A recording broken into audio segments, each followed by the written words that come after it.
warahmatullahi wabarakatuh. Perkenalkan, nama saya Iqbal Zaki dan teman sekolah saya dari Universitas Indonesia.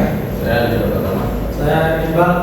Jadi hari ini kami akan mempresentasikan dan menjelaskan hasil penelitian kami, yaitu aplikasi pendamping Taman Wisata Kampung Iwa untuk perancangan aplikasi pendamping menggunakan pendekatan distribusi untuk meningkatkan pengalaman pengunjung. Jadi yang pertama ada abstrak penelitian. Jadi penelitian kami ini merancang aplikasi mobile untuk Taman Wisata Kampung Iwa menggunakan pendekatan design thinking. Saya dari taman ini meliputi kolam ikan besar, area hijau, dan fasilitas makanan atau minuman. Pengunjung sering kesulitan menemukan fasilitas penting seperti toilet dan area kuliner. Aplikasi berbasis peta interaktif ini membantu navigasi dan lokasi fasilitas. Berfokus pada kegunaan dan navigasi yang terpusat pada pengguna. Selanjutnya, transformasi digital pariwisata. Yang pertama ada peran teknologi. Teknologi digital menggunakan layanan informasi dan pengalaman pengunjung di sektor wisata. Yang kedua, kebutuhan pengunjung. Pengunjung mengharapkan akses informasi cepat dan akurat dan interaktif melalui perangkat mobile. Yang selanjutnya, tantangan Kampung Iwa. Informasi, fasilitas, dan data letak masih konvensional, menyulitkan pengunjung baru. Selanjutnya adalah metode penelitian design thinking. Penelitian ini menggunakan metode kualitatif dengan pendekatan design thinking untuk memahami kebutuhan pengguna secara mendalam. Yang pertama adalah empathize, menggali kebutuhan perilaku dan pengalaman pengguna melalui observasi dan wawancara. Dan design thinking kedua adalah define, yaitu menganalisis data untuk merumuskan permasalahan utama dan kebutuhan mendesak pengguna. Yang ketiga adalah ideate, yaitu mengeksplorasi berbagai gagasan dan solusi berdasarkan permasalahan yang dirumuskan. Yang keempat adalah prototype, yaitu mewujudkan gagasan terpilih dalam bentuk rancangan antarmuka digital. Dan yang terakhir adalah design thinking test, yaitu menguji prototipe kepada pengguna untuk evaluasi dan perbaikan desain.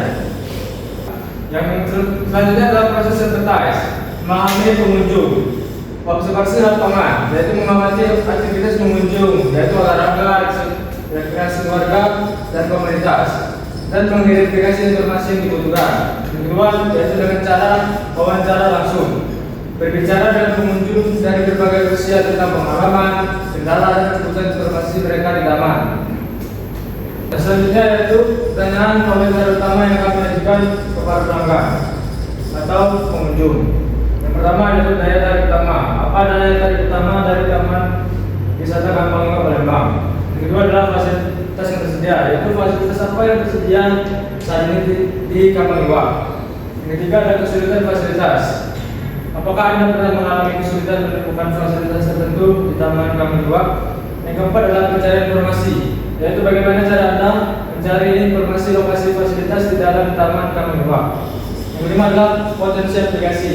Menurut Anda, apakah aplikasi mobile dapat membantu aktivitas berkunjung di Taman Kampung Iwa? Oke, jadi di sini ada proses define, yaitu merumuskan masalah. Tapi ini merumuskan permasalahan utama berdasarkan data yang terkumpul, menjelaskan dan memperjelas fokus solusi.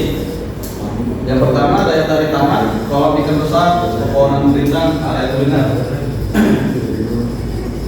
Yang kedua, ada ketersediaan fasilitas, yaitu area jogging, kamar mandi umum, tempat makanan atau minuman. Dan yang ketiga, ada kendala utama, kesulitan menemukan kamar mandi dan lokasi tertentu.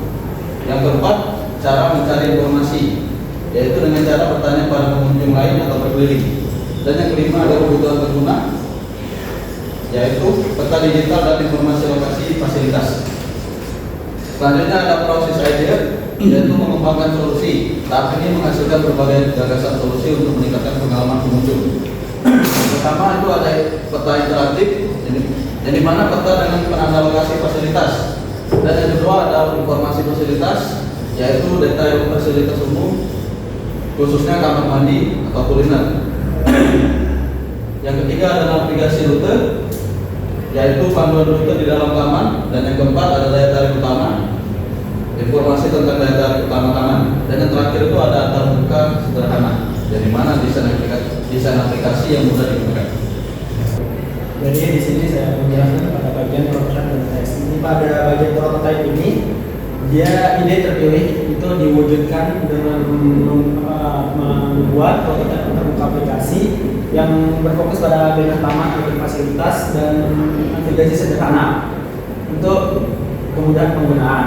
Pada tahapan tes itu prototipe yang sudah dibuat tadi diuji coba kepada pengguna seperti pengunjung untuk 4 kali tentang kemudahan penggunaan, kejelasan informasi dan efektivitas navigasi untuk penyempurnaan desain. Selanjutnya, ada kesimpulan dan rekomendasi.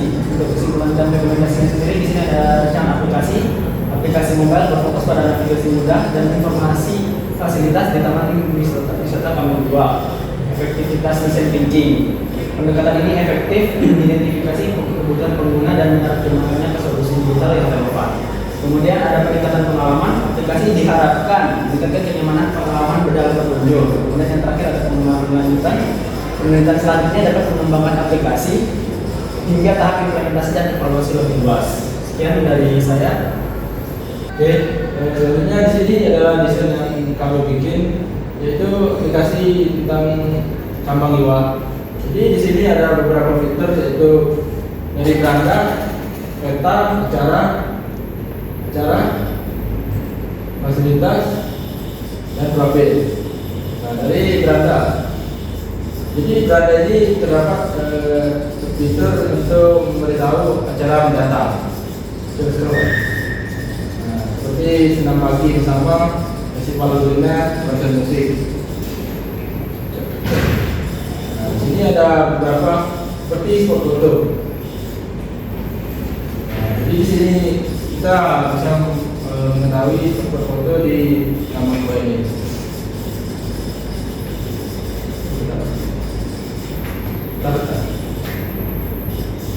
Jadi yang di peta ini untuk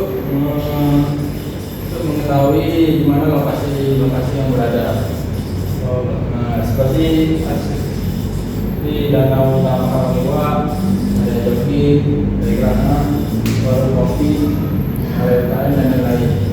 Itu di acara ini yang seperti yang di beranda tadi untuk mengetahui acara-acara yang akan datang. Nah, ini tempat-tempat yang fasilitas yang berada di Kambang Iwa itu seperti toilet, musola, tempat wifi. Jadi kita tahu jam berapa dia buka dan berapa dia tutup. Lalu di profil ada beberapa fitur, bisa mengedit profil, bisa melihat riwayat kunjungan, foto saya, pesan saya, favorit, panduan wisata, aturan taman, FAQ, dan lain-lain. Jadi ada ini lapor. Nah, hubungi kami. Selanjutnya saya akan menjelaskan tentang aplikasi admin dashboard. Dan di aplikasi ini menjelaskan tentang pengembangan atau grafik-grafik dari pengunjung di Kambang Iwa yang bisa dilihat oleh admin. Seperti di sini dilihat ini ada grafik seperti diagram ya, yang bisa dilihat sebagai persentase naik turunnya pelanggan yang datang.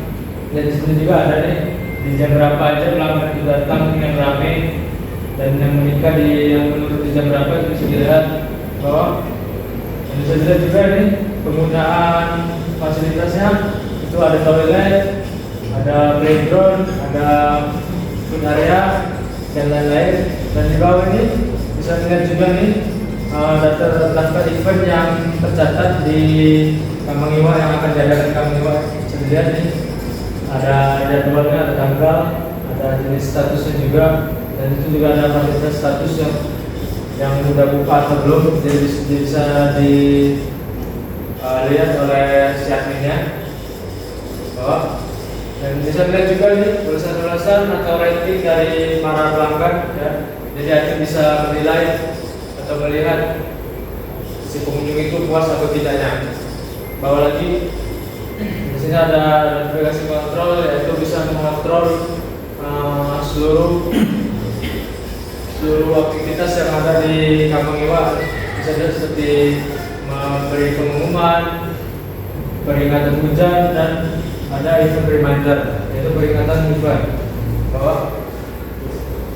Dan seperti itulah kurang lebih aplikasi untuk admin di Kamar 2. Baik, sekian presentasi dari kami. Mohon maaf jika tidak ada salah kata.